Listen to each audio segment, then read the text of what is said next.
The Prudential Halftime Report is brought to you by The Prudential.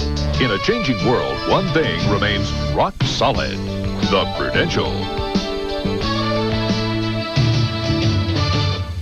Well, that New York-Chicago thing must be contagious. Look at the low-scoring game in the Western Conference semifinal series. Utah with a 44-41 lead over the Seattle Supersonics at the Coliseum in Seattle. Ernie Johnson in Atlanta with the Prudential Halftime Report, joined by Charles Barkley of the Philadelphia 76ers. I'm not believing my eyes on this halftime score. What's happening with Utah?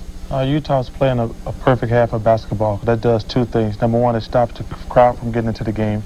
And the Seattle Supersonics play on emotion, and it's keeping their emotion in check. So they play the perfect half of basketball. Utah needing a win. They haven't won a playoff game on the road, and right now they lead by 3 over Seattle. While we've got some time, let's talk about Charles Barkley. Barkley on Barkley here. Your future with Philadelphia. You know, we had Jimmy Lynam in here after Harold Katz had met with him, and he said, you know, if it happens, we might deal Charles Barkley. What do you think your future is with the Sixers? Well, I don't think that'll be the worst thing in the world. I think, obviously, we're in a bad situation. Our team is not that good. If they can get better by trading me, that'd be fine. I would like to stay there, but there's no way we can do the same thing we did this year because we had a bad team. And that's not fair to the fans. And I want them to do what's best for them and best for me. I just want to win. Well, yeah. What's driving you? I mean, is it still the championship desire, or where does that fit in Charles Barkley's plan? My number one agenda is to win a championship, but we're not even close, and that's very frustrating. But that's the thing that drives me, and prior to do your job, you got to want to do your job well. But the only thing I'm concerned about is trying to win a championship, and whether it's in Philadelphia, where I would like to finish my career, or another city, I just want to win.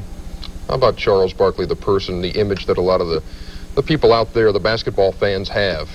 Would you change anything about yourself when you're going to be 30 years old in February? Would you say it's time to mellow, it's time to change, or could you be Charles Barkley acting differently? Well, I don't think so. I think, number one, you can't worry about what people think about you, because I got a thing I call the 50% syndrome. 50% of the people in the world are going to like you, and 50% of the people are going to dislike you, no matter how you are.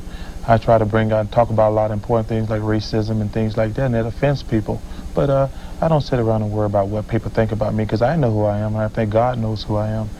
And there are a few people out there who love me anyway. How about this now? Say planets collide one day, and suddenly you're the commissioner of the NBA, and David Stern's at home going, no. What would you do on your things-to-do list if Charles Barkley is the commish? Well, I've always felt like we should have mandatory drug testing. I think all jobs should have mandatory drug testing, because you can't be successful at your job if you're using drugs. And probably the second thing I would do is I would take the game of basketball back to the inner city. Basketball has become a high-profile, uppity type sport, and I think we need to take the game back to where it started, back in the inner city, in the ghetto. I mean, because that's how the game originated, and that's who it should be for. The thoughts of Charles Barkley here in our Atlanta studio on a doubleheader Tuesday night. We'll be back in a minute to take a look at the Bulls and Knicks Game 5 after this.